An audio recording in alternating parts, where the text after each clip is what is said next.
এই যে শাপলা নিছি, শাপলা দিয়ে পাবদা মাছ রান্না করবো। আর যদি এখন একটা বাজে গেছে,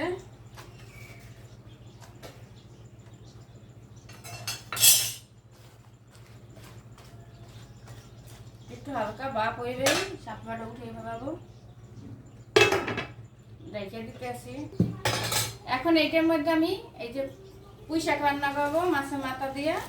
এই যে পুঁই শাকটাও একটু হালকা হইতে নেই তাড়াতাড়ির জন্য, যেহেতু 2টা বেজে গেছে এই জন্য। এখন এটা মাছ ভাজবো।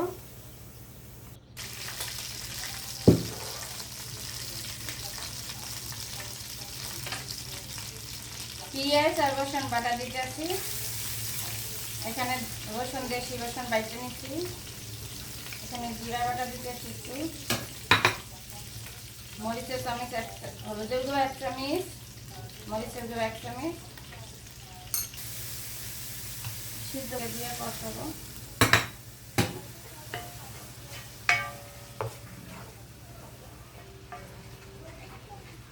মাছের ডিম, ডিমের মধ্যে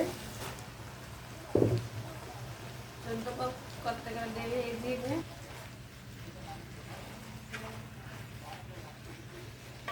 মাছের ডিম দিয়ে পুঁইশাক জাল আছে।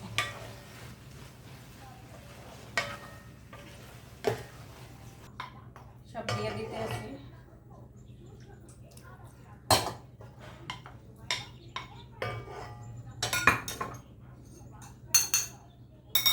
এনে আমি হলুদের গুঁড়ো, মরিচের গুঁড়ো দিয়ে দিছি।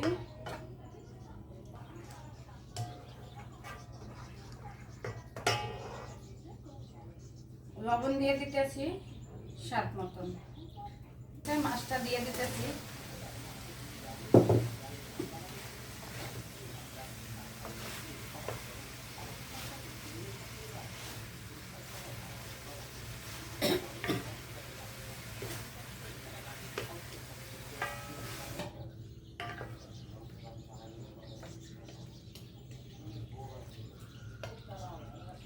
শাপলাটা দিয়ে দেবো বিছিয়ে।